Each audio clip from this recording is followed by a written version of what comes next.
anarako dia Andriato Bolaratono aina mipetraka aty Antsatateraka commune Kadinotsakay district Antsorimandridy aty amin'ny faritry Bongolava. Rehefa azo le famatsim-bola avy amin'ny tetikasa fiarina ho anay Tatraha dia namokatra masom-boly zay vao mivelara-tany manodididina ny 9 hectara eo no vokarina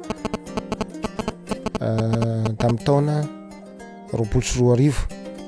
Dia rehefa azo zay voly zay dia nanitatra zany zay, nanitatra satria le vola nomen'ny fiarina kely dia kely ny tahanzana-bola raha mihoatra amin'ireo banky tsotra finanam-bola mahazatra.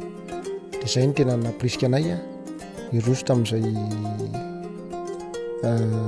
fanatanterahana ny tetikasa famokarana masom-boly zay ny amin'ny fanampiana nomen'ny fanjakana io. Ny antony nahatonga anay hoe hiroso amin'ilay fangatahana tetikasa fiarina zay ny rehefa mamokatra masom-boly dia miara-miasa amin'ny misy société zay Agripro.